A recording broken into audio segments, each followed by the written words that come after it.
I wasn't in Palma Settlement, but when we trained, we didn't have any mats at the time, and no pads, and it would be takedowns. I used to travel a lot in my work, so I would always look for a Kajikimbo school. So I went to one up in Longview, Washington, when I was working on a job up there, and I actually found this school in 1971, which I was shocked about. Well, I went in and we started. I told him I had trained, but I wore my white belt. I had trained with Master Reyes. I think I was a purple belt. But the first day they said they wanted to see our techniques that I learned from him. And back in our days, purple belt, you was good as anybody else's black belt. Oh yeah. Any other style. Yeah. I mean, you didn't get your purple belt in 6 months or even a year. Usually 3 years. It took longer. But my point is, this is a Kajikimbo school now, right? So he had one of his green belts or something come up to do a grab art, and I kicked him in the groin because I'm used, we hear that cup pop, that's just what we did, and I didn't hear it. It was soft, and then I hit him a couple times, and the teacher, I'm not gonna name the names, but the teacher stopped me and he was mad at me, like, we don't make contact, and I'm like, it just threw me, like, not in my Kajikimbo world. It's like, you don't make contact, and what are you doing here? So the schools are all different. They do things differently. When we did I trained with great grandmaster Alejo Reyes, Senior, the father. I was blessed to be able to train with him. First Hawaiian I ever met. I came from Arizona off a cotton farm, and I knew Hawaii was an island, but I didn't know how many islands or anything about it, but he was the nicest man, one of the nicest men I have ever met. So I fell in love with Kajikimbo and then the aloha of the Hawaiian people.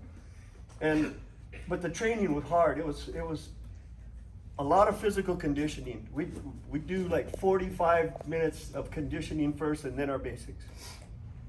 So it was being in shape, not necessarily being as good as you guys are nowadays, because you guys, it's evolved and it's a beautiful thing for us to see.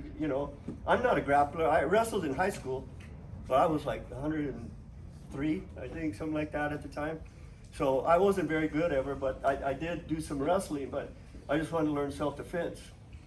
And so I was blessed to be able to go and train with him and then travel and I visit different schools. So I've been able to go and visit schools. And even if there wasn't a Kajikimbo school where I was at, I'd find a Tong Sudo school, practice my kicks.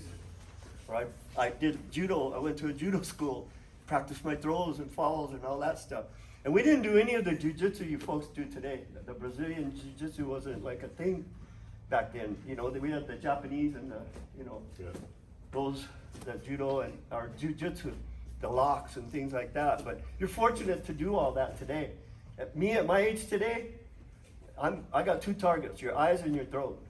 I don't want to get down on the ground, and if not, in Arizona, I'm going to be pulling something out, 'cause I can't fight anymore. I mean, I'm not going to fight. I'm not going to fight you. I'm going to kill you. I mean, that's the way Sijo said too.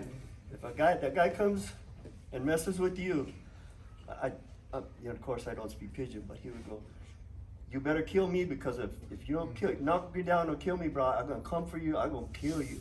And he said that and it gave me chicken skin when I heard him say that the first time.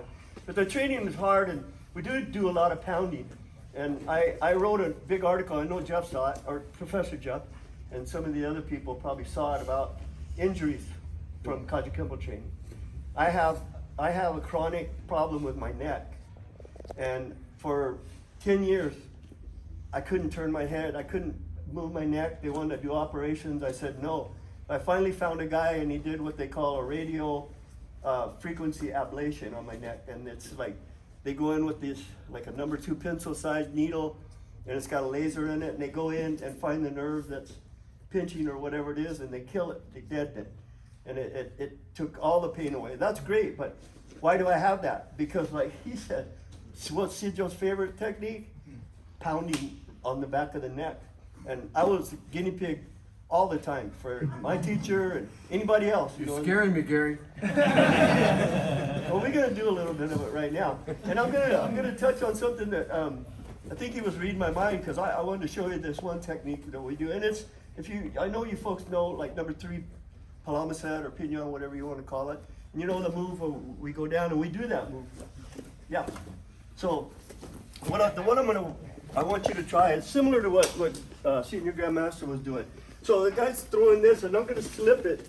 And then like he did, you can come up with this and whack the guy if you want to do that. Or you can poke right in here. You can go, bam. How's that? Right there. There, and then I step around, strike, push.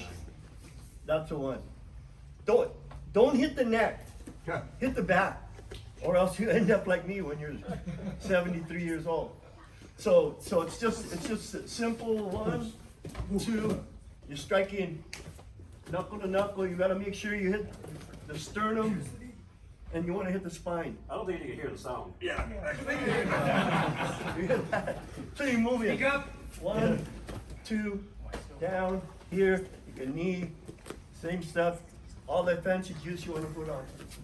So just let's try that 1 and then 2. But it's got to be. You want to try to touch your knuckles together when you hit the guy. So give him a good whack when you do it. Go ahead, come on up, try.